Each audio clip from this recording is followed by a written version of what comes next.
नमस्कार मित्रांनो आपल्याला हवामानामध्ये मागील 2 दिवसांमध्ये थोडासा बदल बघायला मिळतोय आणि या बदलामुळे मित्रांनो शेतकरी जो वर्ग आहे तो वर्ग थोडासा चिंतित झाला आहे। म्हणजे या थंडीच्या दिवसामध्ये आता ज्वारी, गहू, हरभरा यांची पेरणी करून तो बसलेला आहे आणि आता त्याची मेहनत लगातार चालू असतानाच हा वातावरणामध्ये अचानक 2 दिवसापासून असा बदल आलाय।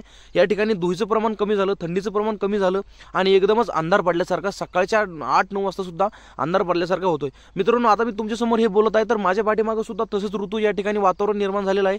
या ठिकाणी एकदम पावसाचं वातावरण निर्माण झालेलं आहे आणि सकाळी काही प्रमाणात थेंबही पावसाची सुरू होते। तर मित्रांनो मी थोडीशी त्याबद्दल माहिती घेतली हवामानाबद्दल, तर त्या माहितीमध्ये थोडासा एक प्रकार मला आढळून आला। तो प्रकार काय, त्याची माहिती काय आणि हे कशामुळे वातावरणात बदल झाला, ही छोटीशी माहिती मला तुम्हालाही सांगावीशी वाटली। त्यामुळे मित्रांनो 1-2 मिनिटाचा तुमच्यासाठी छोटासा व्हिडिओ मी घेऊन आलो। तर मित्रांनो या व्हिडिओमध्ये तुम्ही शेवटपर्यंत बघा, तुम्हाला हे हवामानात कशामुळे बदल झाले आणि हे बदल किती दिवस अजून चालतील आणि हवामानामध्ये आपलं जे प्रमाण आहे ते कमी होण्याचं जे कारण आहे ते कशामुळे घडलंय मित्रांनो या 2 मिनिटांमध्ये तुम्हाला मी सगळं स्पष्टीकरण देतो। मित्रांनो आता आपले पंजाबराव जे डग आहे, तुम्ही त्यांचे व्हिडिओ लगातार बघितले असतील। आता तुम्ही काल परवा दिवशी त्यांचा एक व्हिडिओ लॉन्च झाला, त्यांनी सांगितलं की हे जे वातावरण आहे हे वातावरण कशा पद्धतीचं आहे, यामुळे पावसाचं प्रमाण किती आहे। मित्रांनो या गोष्टीबद्दल तुम्ही माहिती घेतली असेल, मित्रांनो नसेल जर घेतली तर तुम्हाला युट्यूबवर त्या प्रकारचे व्हिडिओ मिळून जाईल मित्रांनो। पण आज आपण ह्या व्हिडिओमध्ये हे जाणून घेणार आहोत की हे जे वातावरण घडलंय नेमकं याच्या मागचं प्रमाण काय। आता मित्रांनो सरासरी एक जर विचार केला तर सध्याच्या 2024 या वर्षामध्ये गेलेल्या काही दिवसापासून थोडासा वातावरणामध्ये आपल्याला बदल जो आहे तर बघायला मिळतोय।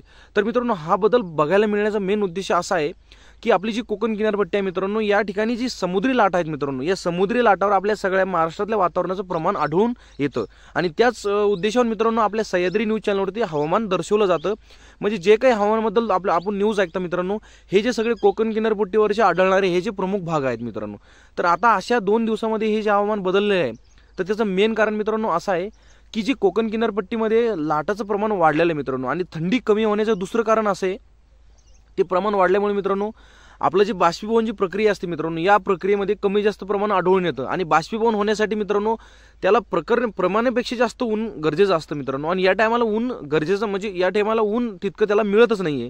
तर मित्रांनो वातावरण बदल होऊन सुद्धा पावसाचं प्रमाण या ठिकाणी 0 आहे। शेवटला जाताना एक सांगतो की शेतकरी वर्गाला काही या ठिकाणी घाबरायचं काम नाहीये, कारण मी सगळ्या पद्धतीने त्या ठिकाणी त्याचा अभ्यास केला तर मला असं आढळून आलं की जे 2 दिवसात जे बदल झाले किंवा पुढील 2 दिवसामध्ये जे बदल होणार आहेत तर त्या बदलाचा आपल्या शेतीवर, आपल्या शेतीतल्या पिकावर कोणत्याही प्रकारचं या ठिकाणी काही नुकसान होणार नाहीये आणि धुळीचं प्रमाण मित्रांनो या ठिकाणी कमी असल्यामुळे आपले जे बाकीचे जे पीक आहेत गहू, हरभरा, ज्वारी या ठिकाणी मित्रांनो याला त्याचा काहीच दुष्परिणाम होणार नाही। कारण मित्रांनो ज्यावेळेस धुळी जास्त वाढते ना तर धुळीचे दुष्परिणाम आता तुम्हाला माहितच आहे, सगळे व्हिडिओ माझे बघणारे शेतकरी वर्गच आहेत मित्रांनो, त्यात काही आपल्याला म्हणता येणार नाही।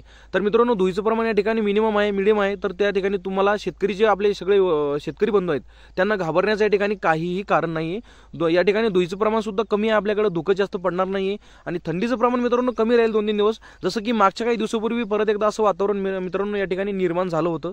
तर या वातावरणामध्ये मागच्या टायमाला थोडंसं घाबरण्यासारखं होतं मित्रांनो, पण हे जे वातावरण मागच्या 2 दिवसामध्ये झालंय तर या वातावरणामध्ये आपल्या शेतकरी बंधूंना काहीही घाबरायचं काम नाही। तर चला तर मित्रांनो हा छोटासा व्हिडिओ तुम्ही शेवटपर्यंत बघितला त्याबद्दल तुमचे खूप खूप धन्यवाद आणि मित्रांनो आता मी तुमची रजा घेतो। धन्यवाद।